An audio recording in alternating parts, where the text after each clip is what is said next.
오프닝. 미국이 인도양의 핵심 군사 거점인 차고스 제도 확보를 위해 영국과 모리셔스 간의 복잡한 영유권 분쟁에 독자적인 해법을 모색하고 있습니다.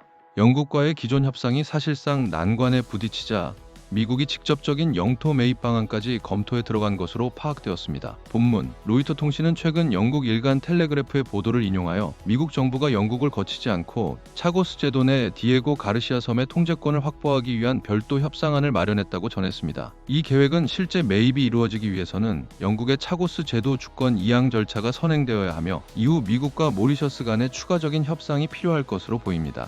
당초 영국은 지난해 5월 차고스 제도의 주권을 모리셔스에 넘기되 디에고 가르시아 군사기지는 최소 99년간 유지하는 협정을 체결했습니다. 그러나 도널드 트럼프 미국 대통령이 공개적으로 이 협정에 반대 입장을 표명하면서 계획은 현재 보류된 상태입니다. 트럼프 대통령은 최근 유럽 동맹국들과의 갈등 과정에서 차고스 제도 반환 계획을 큰 실수라고 비판하며 영국이 디에고 가르시아에 대한 실질적인 통제력을 유지해야 한다고 주장해왔습니다.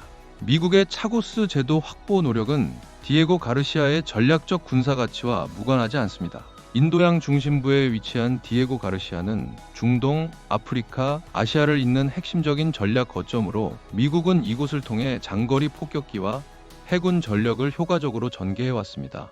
특히 최근 미국과 이란 간 군사적 긴장이 고조되는 상황에서 영국의 일부 군사작전 제한이 미국의 해외 전략 거점에 대한 직접적인 통제 필요성을 다시 한번 부각시킨 것으로 분석됩니다.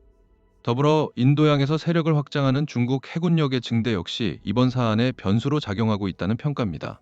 미국 정부 일각에서는 차고스 제도의 통제권이 중국과 긴밀한 관계를 맺고 있는 모리셔스로 넘어갈 경우 중국이 해상정보 수집이나 군사적 영향력 확대에 악용할 수 있다는 우려를 제기해왔습니다. 차고스 제도는 1814년 프랑스에서 영국으로 이관된 이후 오랜 기간 영국의 지배를 받아왔습니다.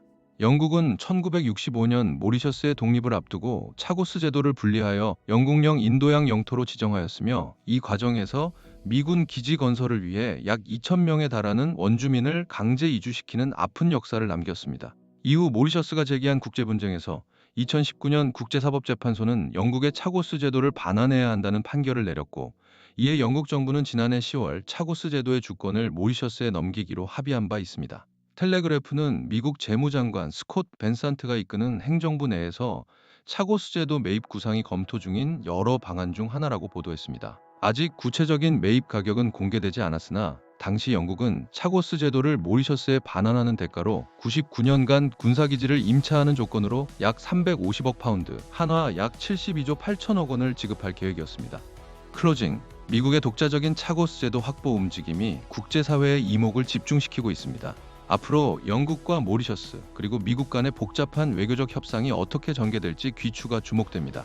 엔딩.